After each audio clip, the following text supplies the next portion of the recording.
Hello दोस्तों, नमस्कार। SMKC channel में मैं आप सभी लोगों का दिल से बहुत बहुत स्वागत करता हूं।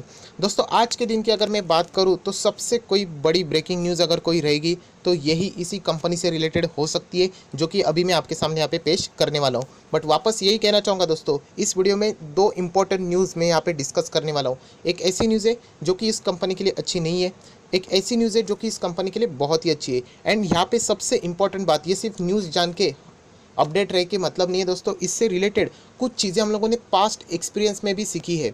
अगर वो पास्ट एक्सपीरियंस में अगर हम लोगों ने कुछ चीज़ें सीखी है, सिमिलर चीज़ें यहाँ पे रिपीट हो रही है इस कंपनी में, तो क्या हम लोगों ने उस गुड न्यूज़ को वाकई में उस टाइप में देखना चाहिए या फिर नहीं देखना चाहिए, ये तो मैं आप ही के ऊपर छोड़ूंगा। बट उन चीज़ों का मैं आप लोगों को यहाँ पे एक याद दिलाना चाहूँगा। एग्जैक्टली मैं किससे रिलेटेड बात कर रहा हूँ, क्या कर रहा हूँ, सब कुछ अभी आप लोगों को समझ में आएगा। बट उससे पहले ज़रूर कहना चाहूँगा, इस चैनल को सब्सक्राइब कर लेना, साथ में बेल आइकन को भी हिट कर लेना। सो ऐसे इंटरेस्टिंग वीडियो आप लोगों को हर रोज़ फ्री ऑफ कॉस्ट देखने को मिल जाएंगे। लेटेस्ट वीडियो की बात करें तो आप लोग देख सकते हैं, दो वीडियोज़ अभी तक अपलोड हो चुकी है।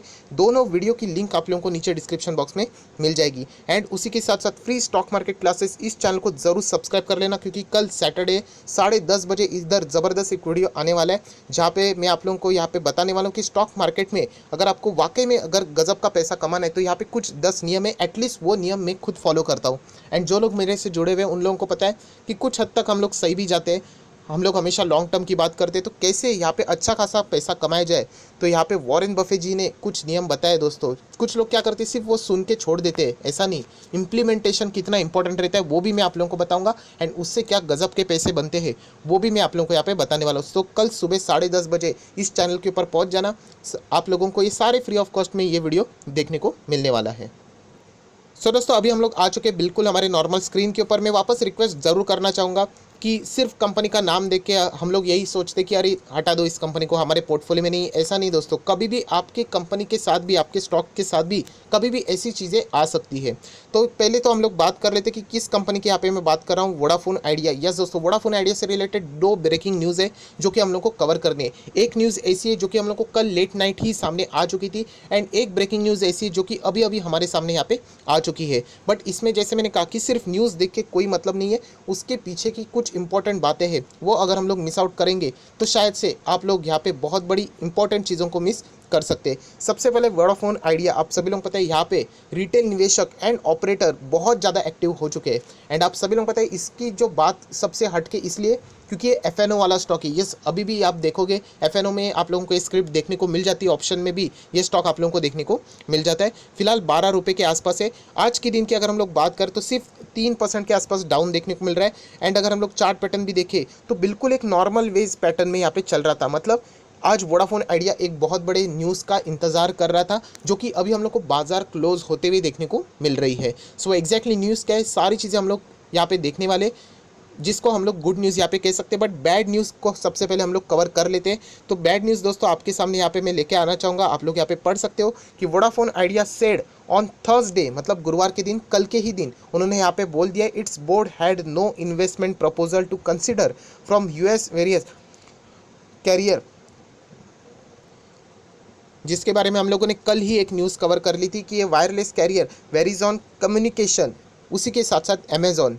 मतलब दोस्तों आप लोगों को पता है कल मैंने एक वीडियो बनाया था जहाँ पे मैंने कहा था कि इसके पहले भी ऐसी अफवाहें आ चुकी थी कि गूगल वोडाफोन आइडिया में इन्वेस्ट करने वाले 5% स्टेक खरीदने वाला है। सो वापस ये क्लियर कट वोडाफोन आइडिया ने खुद बोल दिया लेट नाइट कि यहाँ पे उनके पास कोई ऐसा कौन सा भी इन्वेस्टमेंट का प्रपोजल नहीं है, जो कि यहाँ पे वेरिजॉन एंड अमेजॉन के साथ ये न्यूज़ सामने आ रही थी। सो उन्होंने ये भी कहा है कि डेफिनेटली हम लोग यहाँ पे जो वोडाफोन आइडिया यहाँ पे अपॉर्चुनिटीज़ को वो सीख कर रहे हैं, फाइंड कर रहे हैं कि कैसे वो यहाँ पे फंड को रेस कर पाए, पैसे को जुटा पाए। बट उन्होंने क्लियर कट कहा है कि वोडाफोन आइडिया स्टेटमेंट फॉलोड और report in Mint that Verizon and Amazon में इन्वेस्ट मोर देन $4 बिलियन। कल मैंने एक इसमें अमाउंट भी बोल दी थी, लगभग 7,000 करोड़ के आसपास, जो कि मैं 1 बिलियन का बोल दिया। मल्टीप्लाई बाय 4 भी अगर आप कर दोगे तो 28,000 करोड़ यहाँ पे अमेजॉन एंड वेरिजॉन से यहाँ पे वोडाफोन आइडिया में निवेश आ सकता है। ऐसी गजब की न्यूज़ सामने आई थी। बट फाइनली वोडाफोन आइडिया ने खुद बोल दिया है कि ये जो मिंट में ये जो रिपोर्ट के द्वारा ये न्यूज़ सामने लाई गई थी, इसमें कोई तथ्य नहीं है, उनके पास ये कोई भी ऐसा प्रपोजल यहाँ पे सामने नहीं आया है। एंड बहुत सारे कमेंट सेक्शन में ही लोगों ने अपना दिमाग चला के बोल दिया था कि ऐसे कंपनी में जहाँ पे जिसका सर्वाइवल इतना खतरे में, 28,000 करोड़ तक का इन्वेस्टमेंट करना ये एक बहुत ही डाउटफुल वाली इन्फॉर्मेशन थी। बट आप सभी लोग पता है रिटेल इन्वेस्टर जिनका पैसा लगा होता है वो इमोशनली दिल से सोचते हैं, वो दिमाग से नहीं सोचते, तो इसीलिए आप लोगों को पता है तो उन्होंने नेगेटिव्स कमेंट्स करना शुरू कर दिए। हालांकि उससे मुझे कोई प्रॉब्लम नहीं है, प्रॉब्लम एक ही चीज़ से है कि वो लोग यहाँ पे इमोशंस में बह जाते हैं। हमेशा स्टॉक मार्केट में आप लोगों को इमोशंस कंट्रोल में रखना है, चाहे आपका वो शेयर्स कितना भी फेवरेट क्यों ना हो। सो सबसे पहली बात ये यहाँ पे हम लोगों ने बता दी है, जो कि एक बैड न्यूज़ ज़रूर है कि इतना बड़ा प्लेयर का नाम सामने आ रहा था कि वेरिजॉन एंड अमेजॉन यहाँ पे इन्वेस्ट करने वाले, तो फिलहाल तो ये न्यूज़ यहाँ पे कैंसिल हो चुकी है। अगर फ्यूचर में अगर कुछ हो जाता है तो ज़रूर हम लोग कहेंगे, बट वोडाफोन आइडिया ने खुद ही यहाँ पे इस स्टेटमेंट को क्या कर दिया, इग्नोर कर दिया है। तो ये थी तो बैड न्यूज़। बट जो सबसे इंपॉर्टेंट अगर कोई न्यूज़ थी जिससे रिलेटेड वोडाफोन आइडिया यहाँ पे इंतजार कर रहा था, उससे रिलेटेड हम लोग बात करेंगे। बट जैसे मैंने कहा ये ड्यूरिंग द मार्केट इंतजार हो रहा था बट नहीं आया।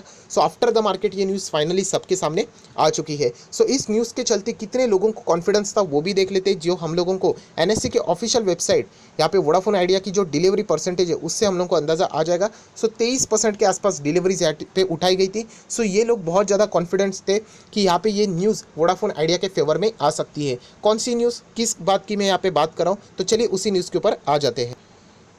सो दोस्तों अभी की लेटेस्ट न्यूज़ है, आप लोग देख सकते हैं सिर्फ 1 ही घंटा यहाँ पे हो चुका है। एंड यहाँ पे जो इंतजार कर रहे थे, क्योंकि कल भी मैंने एक वीडियो बनाया था जहाँ पे आप लोगों को कहा था कि वोडाफोन आइडिया की बोर्ड मीटिंग यहाँ पे होने वाली है फंड रेजिंग से रिलेटेड, क्योंकि फिलहाल कंपनी के इसमें ग्रोथ की कोई बात नहीं होगी। अगर कंपनी को यहाँ पे टिकना है तो उनको पैसा चाहिए, फंड रेज करना पड़ेगा। सो फंड रेजिंग से रिलेटेड यहाँ पे क्या हो चुका है तो आप लोग देख सकते हैं, Vodafone Idea board agree to raise ₹25,000 crore through share sale, debenture, equities. हम लोग यहाँ पे कह सकते हैं अलग अलग यहाँ पे मोड्स रहते हैं, बट यहाँ पे फाइनली हम लोग कह सकते हैं 25,000 करोड़ तक की फंड रेजिंग का प्लान यहाँ पे बोर्ड ने अप्रूवल यहाँ पे दे दिया है। सो अगर हम लोग डॉलर्स की फॉर्म में यहाँ पे बात करें तो आप लोग देख सकते हैं $3.4 बिलियन। सो मोतीलाल ओसवाल ने भी कहा था कि अगर वोडाफोन आइडिया को सर्वाइव करना है इस वक्त एटलीस्ट उनको इतना तो मिनिमम $3 टू लेके $4 बिलियन तक यहाँ पे उनके पास इतना फंड रेज होना चाहिए, तभी वो जाके आगे सर्वाइव कर पाएंगे। क्योंकि अगर हम लोग अमाउंट की बात करें तो आप सभी लोगों को पता है 50,000 करोड़ इतना बड़ा अमाउंट उनको पे करना है। एंड सबसे बड़ी दिक्कत आप सभी लोगों को मैं ऑलरेडी बता चुका हूँ कि इनके ऊपर भारी भरकम कर्जा है। कंपनी के रिसेंटली जो रिजल्ट है Q1 के आप लोग देख सकते हैं 24,000 करोड़ का लॉस कंपनी ने दर्ज किया था। कंपनी का जो रेवेन्यू पर यूज़र भी है वो भी कंपनी का यहाँ पे डिक्लाइन हो चुका है।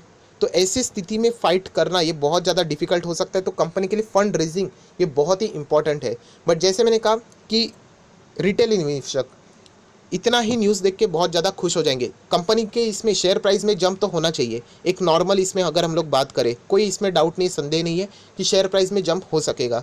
बट यहाँ पे अगर हम लोग बात करेंगे कि ये अप्रूवल मिल चुका है, बट क्या यहाँ पे आगे जाके जो अप्रूवल मिलेगा वो डेफिनेटली वो यहाँ पे इक्विटी लाएंगे, डिबेंचर्स लाएंगे, बट क्या वो यहाँ पे कोई सब्सक्राइब करना चाहेगा, कौन अपना पैसा इनमें डालना चाहेगा, वो सबसे पहले यहाँ पे देखना है। क्योंकि जैसे मैंने कहा कि आप लोगों ने पास्ट मिस्टेक से कुछ चीज़ें सीखनी होती है। जैसे कि येस बैंक में भी आप लोगों को पता है फंड रेजिंग से रिलेटेड कितनी चीज़ें चल रही थी। रवनीत गिल फंड रेजिंग से रिलेटेड प्लान ला रहे थे, कैनेडियन इन्वेस्टमेंट आ गया था, आप सभी लोगों को पता है इरेन सिंह जो कि इतना बड़ा फंड रेजिंग लाने वाले थे। बाद में क्या हो गया आप सभी लोगों को पता है, राकेश झुनझुनवाला भी फंड रेजिंग लाने वाले थे। तो याद रखना फंड रेजिंग के लिए अप्रूवल मिलना ये एक अच्छी बात है, पॉजिटिव बात है, जिससे शेयर ज़रूर रिएक्ट करेगा। बट यहाँ पे कहानी ख़त्म नहीं होती है जब तक वो फंड रेज एक्चुअल में वहाँ पे रेज करे। सो यही कहना चाहूँगा कि रिटेल निवेशकों का प्रॉब्लम ये होता है कि वो जल्दी से रिएक्ट कर जाते हैं। चलो फंड रेज हो गया, कंपनी बचेगी, बड़ा इन्वेस्टमेंट कर देंगे, फटाक से इन्वेस्टमेंट मतलब मल्टीबैगर बन जाएगा, 2 से 3 गुना रिटर्न मिलेंगे। रिस्की है, बहुत ज़्यादा रिस्की है, बन सकता है कोई डाउट नहीं है, 100 गुना 100 पे भी जा सकता है, बट इसकी गारंटी नहीं है। क्योंकि 25,000 करोड़ जब बाजार में लाने के लिए कोशिश की जाएगी तो पता नहीं कि कितने लोग इसमें सब्सक्राइब करेंगे। मतलब अगर हम लोग रेप्यूटेड कंपनी की बात करें तो आप लोग देख सकते हैं कैसे उनका जो सब्सक्रिप्शन रहता है वो मतलब ओवर सब्सक्राइब हो जाता है, फंड रेज करने के लिए वो जाते हैं, कोई भी मोड हो। तो वही हम लोग को देखना है क्या वोडाफोन आइडिया क्या ये सक्सेसफुली कर पाएगा। तो इसी के ऊपर सारा खेल अभी का आगे का डिपेंड होने वाला है। सो बहुत ही अच्छा लगता है कि कभी कभी ऐसी कोई ना कोई केस स्टडी ज़रूर रहनी चाहिए मार्केट में एक्टिव, तो हम लोग को बहुत कुछ चीज़ें सीखने को मिलती है। इससे पहले येस बैंक था, जेट एयरवेज था, उसी के साथ साथ DHFL था। तो वोडाफोन आइडिया के ऊपर भी हम लोग की अभी नज़रें ज़रूर रहने वाली है कि इसका परफॉर्मेंस आगे जाके कैसे यहाँ पे होने वाला है। मैं वापस कहना चाहूँगा जो लोग इमोशनल से साथ काम नहीं करते प्लीज़ बड़ा इन्वेस्टमेंट मत कर लेना। आपको खुद को नहीं पता है कि ये कंपनी का आगे भवितव्य क्या रहेगा।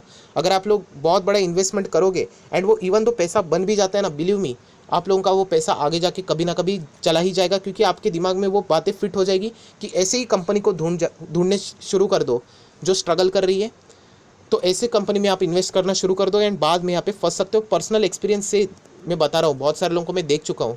तो यही कहना चाहूँगा कि इवन दो अगर आपको ट्राई भी करना है, क्योंकि वोडाफोन आइडिया मेरे भी पोर्टफोलियो में, बट उसको मैं just as a penny stock आप सभी लोगों को मैं बता चुका हूँ। वोडाफोन आइडिया है, आलोक इंडस्ट्री है, ऊर्जा ग्लोबल है, बट वो कैसे सिर्फ डूब गया तो कोई फ़र्क नहीं पड़ता, 2000 पे भी गया तो फ़र्क नहीं पड़ता है, वो कल से बंद हो गया तो भी फ़र्क नहीं पड़ता है, कुछ ना कुछ सीखने के लिए। सो ऐसे अमाउंट ही यहाँ पे इन्वेस्ट किया जा सकता है। उससे ज़्यादा अगर आप करोगे तो अपने ही इन्वेस्टमेंट को आप बहुत ही ज़्यादा अनसर्टिनिटी रिस्क में डाल रहे हो। एंड जैसे मैं हमेशा एक कोट हमेशा आप लोगों को बोलता हूँ कि मेरा इन्वेस्टमेंट ऐसे कंपनीज़ में होना चाहिए कि मुझे रात में जब मैं सोऊंगा तो टेंशन नहीं होना चाहिए कि कल सुबह उठते ही कोई न्यूज़ तो नहीं होगी ना, कोई ख़राब न्यूज़ तो नहीं होगी ना, कंपनी फंड रेज कर पाएगी या नहीं ना, अगर नहीं कर पाई तो क्या होगा। तो ऐसे क्वेश्चन मार्क्स अगर बार बार आते रहेंगे तो ऐसे कंपनी में निवेश करना बहुत ज़्यादा खतरनाक हो सकता है। सो डेफिनेटली ये डिसीजन मैं आप ही के ऊपर छोड़ूंगा, मैं कभी आप लोगों को बताते नहीं हूँ, बट इतना तो मैं कह सकता हूँ कि यहाँ पे बड़ा इन्वेस्टमेंट करना ये बहुत ही बड़ा सुसाइडल डिसीजन भी साबित हो सकता है। सो वीडियो को क्लोज करने से पहले यही कहना चाहूँगा, न्यूज़ तो बहुत ही गजब की है। पहली तो न्यूज़ अमेजॉन वेरिजॉन से रिलेटेड कैंसल, वोडाफोन आइडिया ने खुद बोल दिया कोई ऐसा प्रपोजल नहीं है, फेक न्यूज़ थी वो। सेकेंड न्यूज़ की बात करें, बोर्ड का अप्रूवल तो फाइनली यहाँ पे आ चुका है 25,000 करोड़, जो कि हम लोग को यहाँ पे देखने को 25,000 करोड़ बहुत ही ज़बरदस्त अमाउंट है। सो अभी आगे जाके देखना है क्या ये वाकई में इतना अमाउंट जुटा पाएंगे या भी नहीं। सो बहुत कुछ इंपॉर्टेंट चीज़ें, मंडे को क्या इसमें रैली आ सकेगी, प्रोबेबली तो आनी चाहिए, क्योंकि फंड रेजिंग से रिलेटेड अच्छी न्यूज़ तो फिलहाल देखने को मिल रही है। बट जैसे मैंने कहा कि अपने इमोशंस के ऊपर कंट्रोल रख लेना, चाहे वो कितना भी भागा जाए। आप लोगों ने बहुत बड़ा इन्वेस्टमेंट यहाँ पे फंसाना नहीं चाहिए, वरना कभी भी रिवर्स अगर खेल हो गया, जो कि येस बैंक में देखने को मिला, येस बैंक के एक झटके में नहीं डूबा था, हम लोगों को देखने को मिला, वहाँ पे आरबीआई थी इसलिए वो बच गया। वोडाफोन आइडिया को जितना हो सका यहाँ पे बचाने की कोशिश की गई है सुप्रीम कोर्ट के द्वारा भी, क्योंकि आप सभी लोगों को पता है लगभग 10,000 से भी ज़्यादा लोग यहाँ पे काम करते हैं, जो कि सबसे मेन कंसर्न होना चाहिए, उनके घर परिवार चलते हैं इस कंपनी से रिलेटेड, स्टॉक मार्केट तो बात की बात है। सो इन सारी चीज़ों को कलेक्टिवली देख के यही कहना चाहूँगा दोस्तों कि यहाँ पे अगर आप इन्वेस्टमेंट करते भी हो तो वो कैसा होना चाहिए, इवन दो वो डूब गया पैसा तो भी आपको फ़र्क नहीं पड़ना चाहिए। यूजुअली हम लोग क्या कर लेते, रिवर्स कर लेते, फंडामेंटल स्ट्रॉन्ग शेयर्स में बहुत ही छोटा सा अमाउंट लगा देते, एक दो शेयर्स खरीद लेते, एंड यहाँ पे ऐसे शेयर्स जहाँ पे पोर्टफोलियो भर भर के क्वांटिटीज़ उठा लेते हैं। सो संभल के रहना, वापस मैं कह रहा हूँ दोस्तों, कॉन्सेप्ट क्लियर होना चाहिए, तुक्का नहीं लगाना है। अगर तुक्के से अगर कोई पैसा बन जाता है तो उसमें कोई मज़ा नहीं है, क्योंकि वो पैसा आगे जाके कभी ना कभी डेफिनेटली चला जाएगा, क्योंकि उसी तुक्के के लॉजिक के साथ आप लोग आगे भी भरोसा करना शुरू कर दोगे। सो जो भी करोगे बहुत ही सोच समझ के कर लेना, इतना ही मैं यहाँ पे कह सकता हूँ। जितना भी मैंने आप लोगों को यहाँ पे बताया उसको ज़रूर फॉलो आप चाहो तो वहाँ पे कर सकते हो। सो ज़रूर हम लोग कह सकते हैं न्यूज़ बहुत ही गजब की है। मैं यही ज़रूर कहना चाहूँगा, इवन दो मैं रिलायंस में निवेश करता हूँ, राइट, मैं ये भी चाहता हूँ कि कॉम्पिटिशन यहाँ पे बनी रहे, क्योंकि यहाँ पे 3 प्लेयर्स अगर रहेंगे वरना मोनोपोली बढ़ जाती है। एज एन अगर हम लोग कस्टमर की यहाँ पे बात करें तो 3 कंपनीज अगर यहाँ पे रहेंगे, सो डेफिनेटली यहाँ पे कोई भी कंपनी ज़्यादा मनमानी यहाँ पे नहीं कर सकती, एंड उसी के साथ साथ लोगों के जॉब भी बच जाएंगे। सो आया आशा करता हूँ ये ज़बरदस्त न्यूज़ आप लोगों को पसंद आई होगी, तो ज़रूर इसको लाइक करना, दोस्तों के साथ शेयर करना। सो ऐसी इंटरेस्टिंग वीडियो हर रोज़ मैं आपके लिए लाता रहता हूँ। So that's it, thank you very much दोस्तों, we will be meeting in our next video, तब तक के लिए बाय बाय।